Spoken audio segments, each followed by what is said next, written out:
Revoked Studio. All right, hello guys. It's me, your boy. Actually, no, that doesn't matter.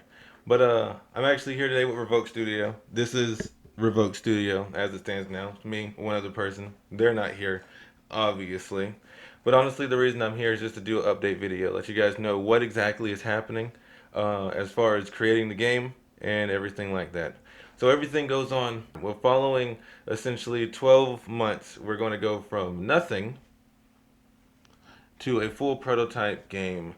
And before I told you guys I didn't want to explain too much about what the game is about, especially since we're still so far away from the day we're actually going to be making any official announcements for the game.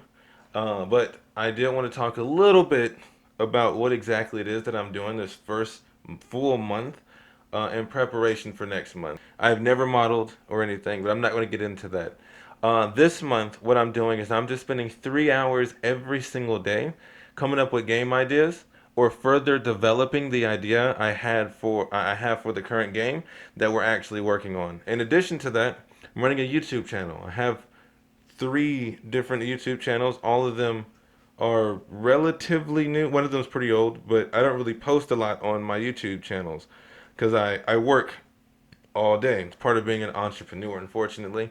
But I am devoting more time to being able to do that, producing these things for YouTube, so that people will keep me accountable whenever I say I'm going to make a game. And just a little backdrop onto what I'm actually doing. So I'm going to be making a game. It's called Firebrand, and Firebrand is going to be a two-person, not a two-person, a single-player platformer with two characters that pretty much all are like the main character. One character is the main character. That was a terrible way of describing what this is. One character is the main character, but there's always going to be a secondary character that follows alongside them that the player also controls in a way. And that's when it gets into the game mechanics that I'm trying to figure out. So I don't want to mention too much about that. But Firestorm is going to take place in a alternate history Earth in which magic was discovered during the ancient Romans time a couple thousand years ago.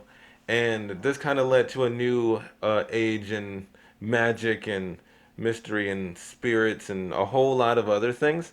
And the game elements that we actually are deciding is going to be what kind of game this is going to be. During the next 15 days, my time is going to be devoted towards making more game ideas, continuing to build the lore. I'm going to be spending more time on building lore for the game. About 2 hours every single day is just going to be towards building the lore and the first level of the game, because that's what we're going to base the entire project on, is completing just one level of the entire project so that we can, pitch the idea, have a record of what we're wanting to, where we want the game to go, what we're building, the world itself. Whenever things get more finalized in terms of story, I am actually going to go over certain elements of the story. I'm not a programmer, so thinking about like gameplay, like what makes game fun, is what I've been looking into in terms of like research. Because I just watch YouTube videos in between work now, so I can kind of understand more like the psychology behind video games and why people find them fun, and then how story beats are built into gameplay. But that's pretty much it. That's really the update I have for you guys today. Just a little bit more onto what the project is and what we're actually going to be making. And the project is Firebrand. So I'll see you guys in the next video. I'm gonna update. I'm gonna send you guys a send. I'm gonna give you guys another update video here in a couple of days. Whenever we have some more finalized story beats, we'll kind of just general lore, and we might just do a lore video, like a deep dive into what we're building out for this game that's going to be coming out in a couple of years. So I don't know if I should reveal it, but I'm really excited about the prospect of making the first level.